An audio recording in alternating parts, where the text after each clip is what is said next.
A young woman decided to go skinny dipping in a lake in an isolated place, when she suddenly notices a strange man on the shore who is following her.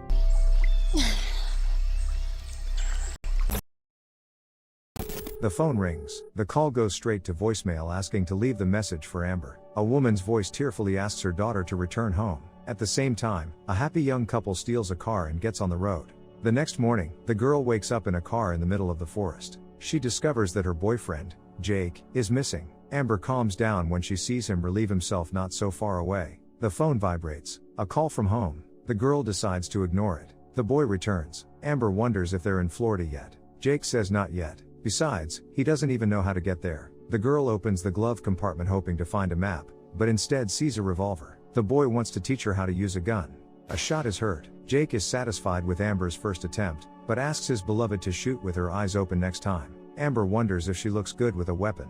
The guy says ironically that he wouldn't mess with her. The girl points a revolver at him. Jake asks her to not joke around like that, but she orders him to get on his knees. The guy smiles nervously but decides to play along. Amber asks him to close his eyes and count to 10. Jake is fine with this role play and begins the countdown. The girl asks him to count slower. He listens. After a few seconds, Jake opens his eyes and sees Amber running away from him. Laughing, a guy runs after his lover. The girl runs to the shore of a small lake. She takes all her clothes off and runs into the water. After swimming for a while, Amber is surprised that Jake still hasn't found her. Instead, she sees a stranger on the shore. He greets her and asks her how she finds the water. Somewhat worried, the girl says that the water is wonderful. The stranger notices that she is nervous and asks the girl if he is scaring her by any chance. She tries to stay calm and says that everything is fine. Amber decides to swim along the shore. The mysterious man slowly walks in her direction. Alarmed, the girl looks around and asks if he is following her by any chance. The man says he's just enjoying the view. Amber tries to ease the tension and jokingly calls him a bad boy. The stranger wonders if it is her car that is parked nearby.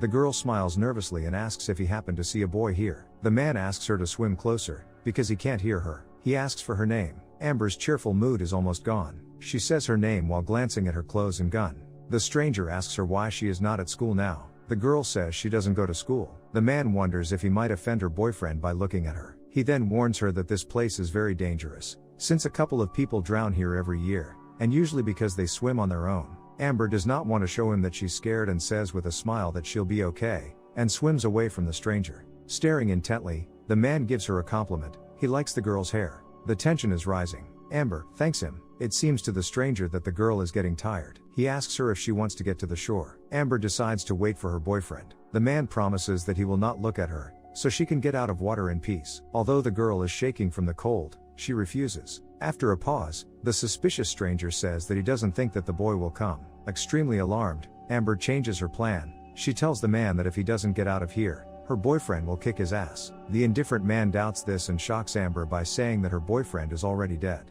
The frightened girl refuses to believe it and loudly calls out to her lover. The cold-blooded stranger suggests her to get out of the water, because no one will hear her for sure. Confused, the girl swims away from the shore. Amber notices that the man is gone. Tired and cold, she decides to get to the shore after all. Trembling, the girl picks up her clothes, but does not find the gun there. Amber quickly gets dressed and leaves the lake. She runs through the forest shouting her boyfriend's name.